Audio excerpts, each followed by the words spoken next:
Hey, I've got about 10 minutes to share some really basic concepts related to planning for drought. And then I'm looking forward to the discussion time when we can talk about how these do or don't resonate, given these operations and the challenges that you all face. Again, my name is Tonya Haigh. I work with the National Drought Mitigation Center. My background is in sociology, not climate, but I've worked over the past 10 years or so with ranchers across the Great Plains and into the Southwest to develop strategies like this for planning and for managing drought. The first question might be, why do I need a plan?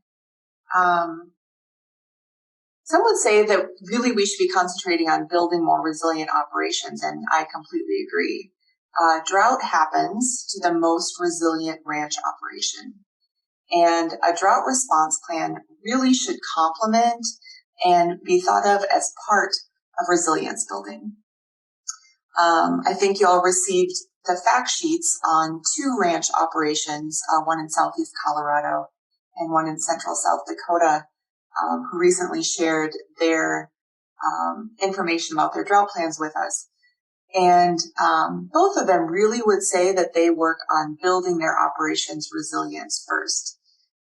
But they're also very invested in their response plans for drought.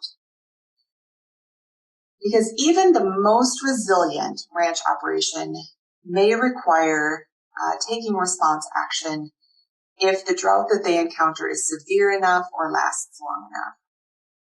And a response plan exists to help the manager know when that point occurs, when action should be taken, and what action should take.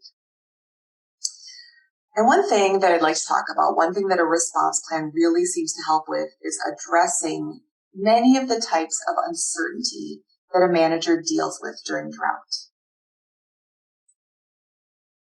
So this is kind of a wonky slide, but basically it's depicting some of the sources of uncertainty that a manager might struggle with as they go through a decision process related to drought management.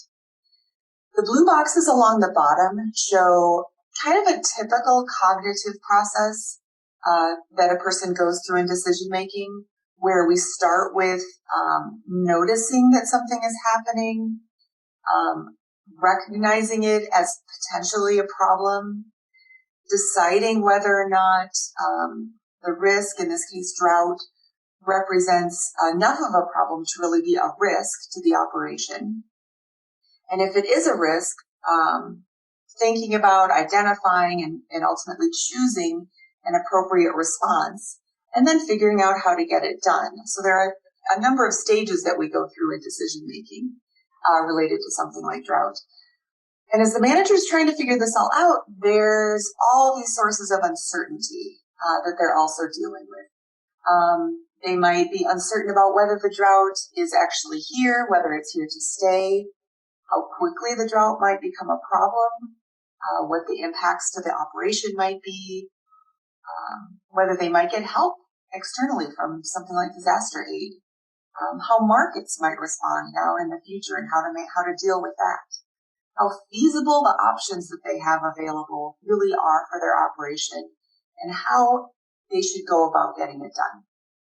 So all these other questions need to be dealt with. They add stress, they add uncertainty during this time when time may be of the essence, and when, frankly, there's enough stress that the manager is dealing with in the first place.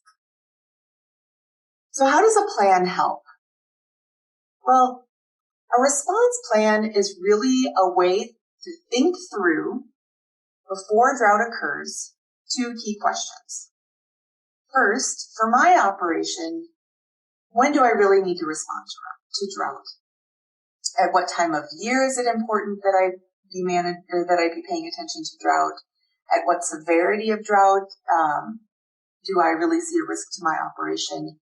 And then the second question is, if I need to respond, what is the best response for my operation? And along with that, how am I going to get it done? Which animals, which pastures, selling, moving, all the things that might be part of this discussion. So a response plan basically lays out if what, then what.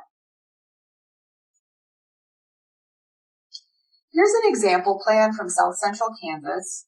Different geography and climatology, I know. But for this operation and location, you can see that there are 4 critical dates that the manager has determined are the best times for them to make decisions. And then under each date, they have sort of outlined for themselves the things that they're going to be paying attention to and the types of decisions they might need to be making. So bolded in the red circle, you can see I've highlighted just one example of an if-then statement making up their plan. If rainfall by this point in the year is less than a certain level, then here is what needs to be done and how. Not every drought plan looks like this. Some of them are written down, some of them are not written down. There are probably as many unique plans as there are operations. But this has worked for this operator in South Central Kansas for a number of years through a number of extreme and multi-year droughts. So we have done some follow-up studies after droughts to see what effect having a drought plan actually had. After a short drought in 2016 in the Northern Plains, we found that ranchers with a drought plan tended to begin destocking their herds earlier in the year. And after the drought, they reported less harm to their range productivity than others who did not have a drought plan. And in talking with many of the ranchers, including the 2 whose information I shared in the fact sheets, we really heard from them that with their drought plans in hand, they felt that they faced less decision-making angst and uncertainty. And after the droughts, whether they were 1 year, multi-year, they felt like their operations recovered more quickly and healthier than they would have without having that plan in place. So I just wanted to tie into Deb's talk later that clearly one of the things that's needed for an effective plan, and many of the ranchers who we work with have told us this, is really needing to both understand your own operations, key precipitation months, and forage growth periods to help you set those critical dates and determine what your triggers are. But then really some information that you find understandable and trustworthy information to monitor drought so that you feel confident when you are triggering that action. So very briefly, just coming back to this slide, our goal is that having a plan helps you think through these various sources of uncertainty before drought occurs so that when drought does occur, there's less stress, there's less uncertainty, there's less angst, and the manager knows what they'd like to do and when. So I wanted to highlight just a couple of resources. The National Drought Mitigation Center has an online resource called Managing Drought Risk on the Ranch that might be helpful to you in developing a drought plan. There's information on all aspects of planning and includes a step-by-step process. In addition, the 2 ranchers whose stories I shared with you are profiled on the site here, as well as others, so you can actually click on their profiles and go and learn more and download these same fact sheets.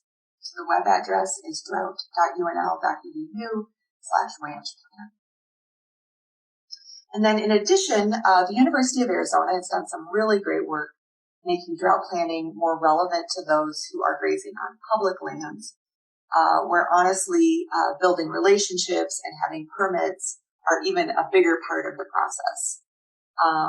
There's a whole toolkit located at this website that's on the slide here, the Drought and Grazing Tools. And there's also a guide that you can download to co-developing plans for livestock grazing on Southwest National Forests. So that concludes my presentation. I'd like to acknowledge the NDMC's many funding partners. And here's my contact information if you'd like to follow up, along with contact information for the NDMC. Thanks. I'm really looking forward to hearing the experiences of the mentors we have on the call.